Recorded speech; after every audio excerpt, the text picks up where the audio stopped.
এই হলো বনি ইসরাইলরা মিশরে বসবাস করতেছে, 150 বছর বসবাস করছে।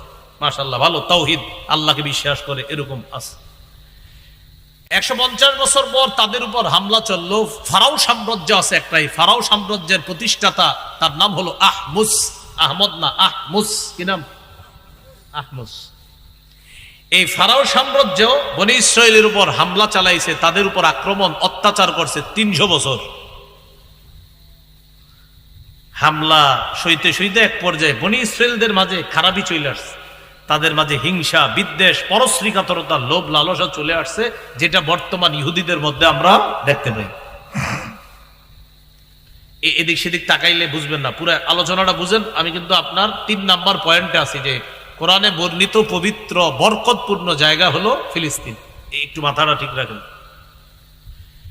তাহলে খ্রিস্টপূর্ব 1900 সনে ইব্রাহিম নবী ফিলিস্তিনে আসলেন। তার সন্তান একজন ইসহাক, ইসহাক নবীর সন্তান ইয়াকুব, ইয়াকুব নবীর সন্তান ইউসুফ, ইউসুফ আলাইহিস সালাম তার ভাইয়েরা মিশরে ওই লম্বা ঘটনার মাধ্যমে আসলেন। 150 বছর থাকলেন। বনি ইসরাইল তাদেরকে বলা হয় কেন? ইসরাইল ইয়াকুব নবীর আরেক নাম, আর ইয়াকুব নবীর সন্তানদেরকে বলা হয় বনি ইসরাইল। সেই হিসাবে ইয়াকুব নবীর সন্তানদেরকে ইতিহাসে বলা হয় বনি ইসরাইল।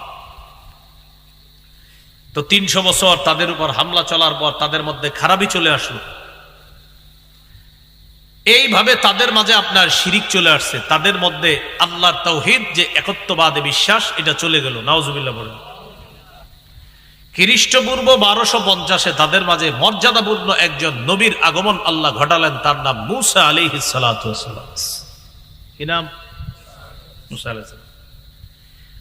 মূসা আলাইহিস সালাতু ওয়াস সালামকে শত্রুর ঘরে আল্লাহ লালন পালন করলেন।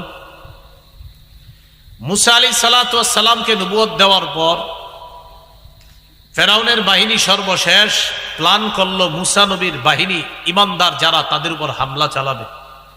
বনি ইসরাইল আগের অবস্থা থেকে ফিরে এসে মূসা নবীর দাওয়াতে অসংখ্য অগণিত বনি ইসরাইল আল্লাহর একত্ববাদে বিশ্বাসী হয়ে আবার দলে দলে অসংখ্য মানুষ তাওহীদের পতাকা তলে ঢুকে গেছে।